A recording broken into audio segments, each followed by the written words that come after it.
Vote ಚೋರಿ war ಮಧ್ಯೆ ಶಕ್ತಿ ಪ್ರದರ್ಶನಕ್ಕೆ ready. Siddaramaiah versus DKShi ಮಧ್ಯೆ ಪವರ್ ಫೈಟ್. ವೋಟ್ ಚೋರಿ ವಾರ್ ಮಧ್ಯೆ ಶಕ್ತಿ ಪ್ರದರ್ಶನಕ್ಕೆ ರೆಡಿಯಾಗಿದ್ದಾರಾ? ಹಾಗಾದ್ರೆ ಸಿದ್ದರಾಮಯ್ಯ ವರ್ಸಸ್ ಡಿಕೆಶಿ ಮಧ್ಯೆ ಪವರ್ ಫೈಟ್ಗೆ ಹೈಕಮಾಂಡ್ ಅಂಗಳ ತಲುಪಿದ ಕುರ್ಚಿಯ ಕಿತ್ತಾಟ. ದಿಲ್ಲಿಯಲ್ಲಿ ಅಧಿಕಾರ ಹಂಚಿಕೆಯ ಕದನಕ್ಕೆ ಬ್ರೇಕ್ ಬೀಳುತ್ತಾ? ಹಾಗಾದ್ರೆ ಕಾರ್ಯಕ್ರಮ ಬಳಿಕ ಹೈಕಮಾಂಡ್ ಜೊತೆ ಮಾತುಕತೆಯನ್ನ ಆಡ್ತಾರಾ? ವೋಟ್ ಚೋರಿ ವಿರುದ್ಧ ಕಾರ್ಯಕ್ರಮಕ್ಕೆ ತೆರಳಿದ್ದಾರೆ ಡಿಕೆಶಿ ಮತ್ತೆ ಸಿಎಂ ಇಬ್ರು ಕೂಡ ತೆರಳಿದ್ದಾರೆ. ತದನಂತರ ಏನಾದರೂ ಕುರ್ಚಿ ಕಿತ್ತಾಟದ ಬಗ್ಗೆ, ಸಿಎಂ ಕುರ್ಚಿ ಬಗ್ಗೆ ಮತ್ತೇನಾದರೂ ಮಾತನಾಡಬಹುದಾ ವರಿಷ್ಠರ ಜೊತೆ ಅನ್ನೋದು ಕೂಡ ಬಹಳ ಅನುಮಾನಕ್ಕೆ ಕಾರಣವಾಗ್ತಾ ಇದೆ. ನಿನ್ನೆ ಡಿಸಿಎಂ ಕೂಡ ಹೋಗಿದ್ರು, ಇವತ್ತು ಸಿಎಂ ಕೂಡ ಡೆಲ್ಲಿಗೆ ಹೋಗಿದ್ದಾರೆ ಕೂಡ. ಇದೆಲ್ಲವೂ ಕೂಡ ಬಹಳ ಕುತೂಹಲಕ್ಕೆ ಕಾರಣವಾಗಿದೆ. ಹಾಗಾದ್ರೆ ಏನೆಲ್ಲ ಮಾತುಕತೆಗಳು ಆಗಬಹುದು? ಕೇವಲ ವೋಟ್ ಚೋರಿ ಬಗ್ಗೆ ಮಾತ್ರ ಹೋಗಿದ್ದ, ಅದರ ಒಂದು ರ್ಯಾಲಿಗೆ ಮಾತ್ರ ತೆರಳಿದ್ದ, ಅಥವಾ ಕೇವಲ ಒಂದು ಕುರ್ಚಿ ಕದನಕ್ಕೋಸ್ಕರ ತೆರಳಿರಬಹುದಾ ಎನ್ನುವಂತಹ ಅನುಮಾನ ಕೂಡ ಮೂಡ್ತಾ ಇದೆ. ಕಾರ್ಯಕ್ರಮ ಬಳಿಕ ಹೈಕಮಾಂಡ್ ಜೊತೆ ಏನಾದರೂ ಮಾತುಕತೆ ಆಗುವಂತ ಸಾಧ್ಯತೆ ಏನಾದರೂ ಇದೆಯಾ? ಅಥವಾ ರಾಹುಲ್ ಗಾಂಧಿ ಅವರನ್ನ ಅಥವಾ ಸೋನಿಯಾ ಗಾಂಧಿ ಅವರನ್ನ ಏನಾದರೂ ಮೀಟ್ ಮಾಡುವಂತ ಸಾಧ್ಯತೆ ಏನಾದರೂ ಇದೆಯಾ? ಸಿದ್ದರಾಮಯ್ಯ ವರ್ಸಸ್ ಡಿಕೆಶಿ ಮಧ್ಯೆ ಪವರ್ ಫೈಟ್ ನಡೀತಾ ಇದೆ. ಒಂದು ಕಡೆ ಅಧಿವೇಶನಕ್ಕೆ ಸ್ವಲ್ಪ ಬ್ರೇಕ್ ಬಿದ್ದಿದೆ, ಹಾಗಾಗಿ ಡೆಲ್ಲಿಗೆ ತೆರಳಿದ್ದಾರೆ ಇಬ್ರು ಕೂಡ.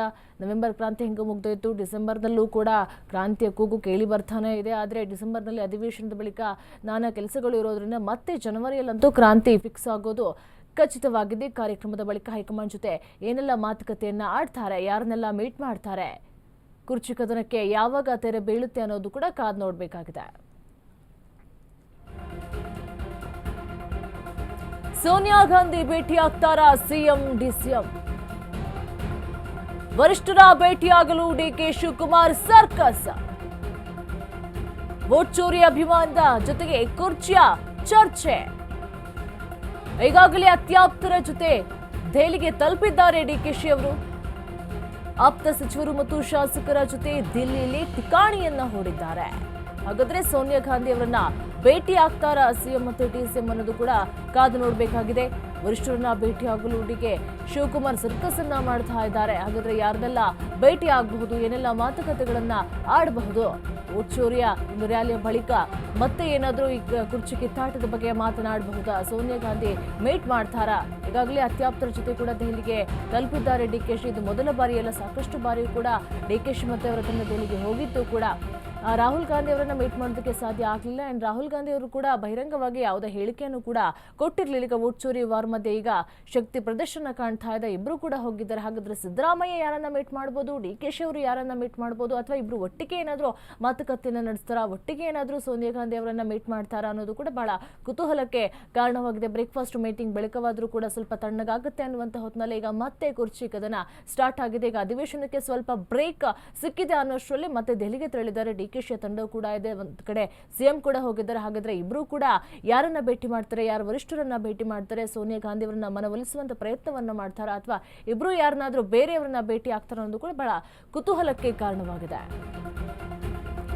ವೋಟ್ ಚೋರಿ ಪ್ರತಿಭಟನೆಯಲ್ಲಿ ಡಿಕೆ ಶಕ್ತಿ ಪ್ರದರ್ಶನವನ್ನ ಮಾಡ್ತಾರ? ನಿರ್ಣಾಯಕವಾಗುತ್ತಾ ಸೋನಿಯಾ ಡಿಕೆ ಮುಖಾಮುಖಿ? ಬೆಳಗಾವಿ ಡಿನ್ನರ್ ಮೀಟಿಂಗ್ ನಲ್ಲಿ ಡಿಕೆ ಮತ್ತು ಟೀಮ್ ಪ್ಲಾನ್. ವರಿಷ್ಠರ ಮುಂದೆ ಇದೀಗ ಶಕ್ತಿ ಪ್ರದರ್ಶನ ಅತ್ಯವಶ್ಯಕವಾಗಿದೆ. ಹೆಚ್ಚಿನ ಸಂಖ್ಯೆಯಲ್ಲಿ ನನ್ನ ಜೊತೆ ಶಾಸಕರು ಇದ್ದಾರೆ, ನೀವು ಮೊದಲೇ ಮಾತನ್ನ ಕೊಟ್ಟಿದ್ದೀರಾ ಅಂತ ಹೇಳಿ ಸಂದೇಶವನ್ನು ಕೂಡ ಕೊಟ್ಟಿದ್ದಾರೆ. ಡಿನ್ನರ್ ಮೀಟಿಂಗ್ ಅಲ್ಲೇ ಡಿಕೆ ಮತ್ತು ಅವರ ಬಣ ಇಬ್ರು ಕೂಡ ಮಾತನಾಡ್ಕೊಂಡಿದ್ದಾರೆ. 3 ದಿನ ಡೆಲ್ಲಿಯಲ್ಲೇ ಇರ್ತಾರೆ ಡಿಸಿಎಂ. ಇಂದು ಆಗದೆ ಇದ್ರೆ ನಾಳೆ ವರಿಷ್ಠರ ಭೇಟಿ ಸಾಧ್ಯತೆ ಕೂಡ ಇದೆ. ವೋಟ್ ಚೋರಿ ಪ್ರತಿಭಟನೆಯಲ್ಲಿ ಡಿಕೆ ಶಕ್ತಿ ಪ್ರದರ್ಶನವಾಗುತ್ತಾ? ಸೋನಿಯಾ ಗಾಂಧಿ ಅವರನ್ನ ಮೀಟ್ ಮಾಡ್ತಾರಾ? ಒಂದು ಡಿನ್ನರ್ ಮೀಟಿಂಗ್ ಆದಾಗ ಬೆಳಗಾವಿಯಲ್ಲಿ ಡಿನ್ನರ್ ಮೀಟಿಂಗ್ ಆಯಿತು. ಆ ಡಿನ್ನರ್ ಮೀಟಿಂಗಲ್ಲೂ ಕೂಡ ಡಿಕೆಶಿ ಅವರು ಕೂಡ ಮಾತುಕತೆಯನ್ನು ಕೂಡ ನಡೆಸಿದ್ರು. ಇದ್ರ ಬಗ್ಗೆ ಹೆಚ್ಚಿನ ಮಾಹಿತಿ ಕೊಡ್ತಾರೆ ನಮ್ಮ ಪ್ರತಿನಿಧಿ ಪ್ರಶಾಂತ್. ಈಗ ರಾಜ್ಯ ರಾಜಕೀಯದಲ್ಲಿ ಕುರ್ಚಿ ಕಿತ್ತಾಟ ಜಾಸ್ತಿ ಆಗ್ತಾನೆ ಇದೆ. ಒಂದು ಕಡೆ ಸಿಎಂ ಮತ್ತೆ ಡಿಸಿಎಂ ಇಬ್ರು ಕೂಡ ಡೆಲ್ಲಿಗೆ ಹೋಗಿದ್ದಾರೆ. ಅಲ್ಲಿ ಸೋನಿಯಾ ಗಾಂಧಿ ಅವರನ್ನ ಮೀಟ್ ಮಾಡುವಂತ ಸಾಧ್ಯತೆ ಏನಾದರೂ ಇದೆಯಾ ಅಂತ? ಖಂಡಿತ ನಿರೀಕ್ಷೆ ಏನಂತಂದ್ರೆ ರಾಜ್ಯ ರಾಜಕೀಯದಲ್ಲಿ ಪವರ್ ಪಾಲಿಟಿಕ್ಸ್ ಜೋರಾಗಿರುವಂತದ್ದು. ಈ ನಡುವಲ್ಲೇ ವೋಟ್ ಚೋರಿ ಬೃಹತ್ ಪ್ರತಿಭಟನೆ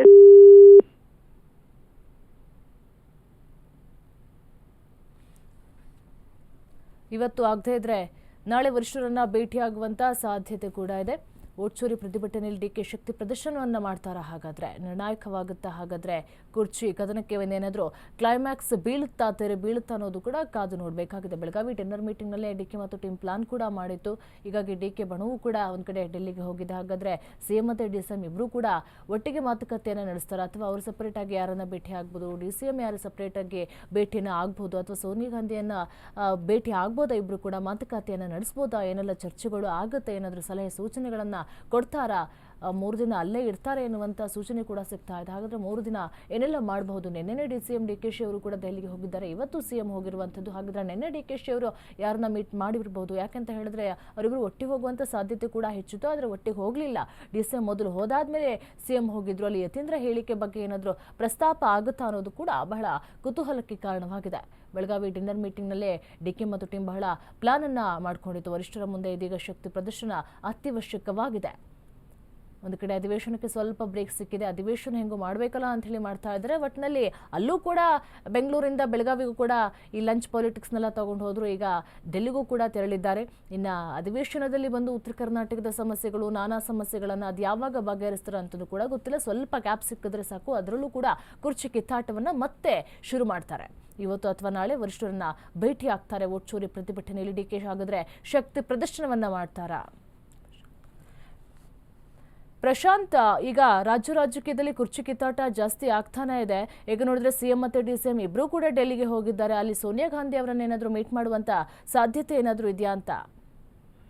ಖಂಡಿತ ನಿರೀಕ್ಷಾ. ಏನಂತಂದ್ರೆ ರಾಜ್ಯ ರಾಜಕೀಯದಲ್ಲಿ ಪವರ್ ಫೈಟ್ಸ್ ಪಾಲಿಟಿಕ್ಸ್ ಜೋರಾಗಿದ್ದು, ಈ ನಡುವಲ್ಲೇ ವೋಟ್ ಚೋರಿ ವಿರುದ್ಧ ಬೃಹತ್ ಪ್ರತಿಭಟನೆಯಲ್ಲಿ ಭಾಗಿಯಾಗುವುದಕ್ಕೆ ಮುಖ್ಯಮಂತ್ರಿ ಸಿಎಂ ಸಿದ್ದರಾಮಯ್ಯ ಹಾಗೂ ಡಿಸಿಎಂ ಡಿಕೆ ಶಿವಕುಮಾರ್ ಈಗಾಗಲೇ ದೆಹಲಿಗೆ ತೆರಳಿರುವಂತದ್ದು. 3 ದಿನಗಳ ಮುಂಚೆಯೇ ಡಿಕೆ ಶಿವಕುಮಾರ್ ಈಗಾಗಲೇ ಏನಂತಂದ್ರೆ ದೆಹಲಿಯಲ್ಲಿ ಠಿಕಾಣಿ ಸಹ ಹೂಡಿರುವಂತದ್ದು. 100ಕ್ಕೂ ಅಧಿಕ ಶಾಸಕರು ಮತ್ತು ಸಚಿವರ ಜೊತೆಗೆ ಇಲ್ಲಿ ದೆಹಲಿಗೆ ಸಹ ತೆರಳಿರುವಂತದ್ದು. ಈ ವೇಳೆ ರಾಜ್ಯ ರಾಜಕೀಯ ವಿಚಾರ ಕುರಿತಂತೆ ಹೈಕಮಾಂಡ್ ಜೊತೆ ಚರ್ಚೆ ನಡೆಸುವಂತ ಸಾಧ್ಯತೆಗಳು ಸಹ ಇದೆ ಅಂತ ಇದೀಗ ಹೇಳಲಾಗ್ತಾ ಇರುವಂತದ್ದು. ದೆಹಲಿಗೆ ಈಗಾಗಲೇ ಅಂತಂದ್ರೆ ಸಚಿವ ಆರ್.ವಿ. ತಿಮ್ಮಾಪುರ್ ಮತ್ತು ಎನ್ ಚೆಲುವನಾರಾಯಣಸ್ವಾಮಿ, ಎಂಎಲ್ಸಿ ಆಗಿರುವಂತಹ ಬಿ.ಕೆ. ಹರಿಪ್ರಸಾದ್ ಮತ್ತು ಮಾಜಿ ಸಚಿವ ಆಗಿರುವಂತಹ ಎಚ್.ಎಂ. ರೇವಣ್ಣ ಮತ್ತು ಸೇರಿದಂತೆ ಹಲವಾರು ಜನಪ್ರತಿನಿಧಿಗಳು ಈಗಾಗಲೇ ಏನಂತಂದ್ರೆ ದೆಹಲಿಯಲ್ಲಿ ನಡೀತಿರುವಂತಹ ರಾಮಲೀಲಾ ಮೈದಾನದಲ್ಲಿ ವೋಟ್ ಚೋರಿ ವಿರುದ್ಧ ಏನು ಪ್ರತಿಭಟನೆ ನಡೀತಾ ಇದೆ, ಆ ಪ್ರತಿಭಟನೆಯಲ್ಲೂ ಸಹ ಭಾಗಿಯಾಗಿರುವಂತದ್ದು. ಇದಕ್ಕೆ ಪ್ರಮುಖವಾಗಿ ಕಾರಣ ಅಂತಂದ್ರೆ ಬೆಂಗಳೂರಿನಿಂದ ಬೆಳಗಾವಿಗೆ ಏನು ಡಿನ್ನರ್ ಮೀಟಿಂಗ್ ಏನು ಇಲ್ಲಿ ಶಿಫ್ಟ್ ಆಗಿದೆ. ಈ ಒಂದು ಡಿನ್ನರ್ ಮೀಟಿಂಗ್ ಗಳ ಬೆನ್ನಲ್ಲೇ ಈಗ ಅಂತಂದ್ರೆ ಈಗಾಗಲೇ ಅಂತಂದ್ರೆ ರಾಜಕೀಯದಲ್ಲಿ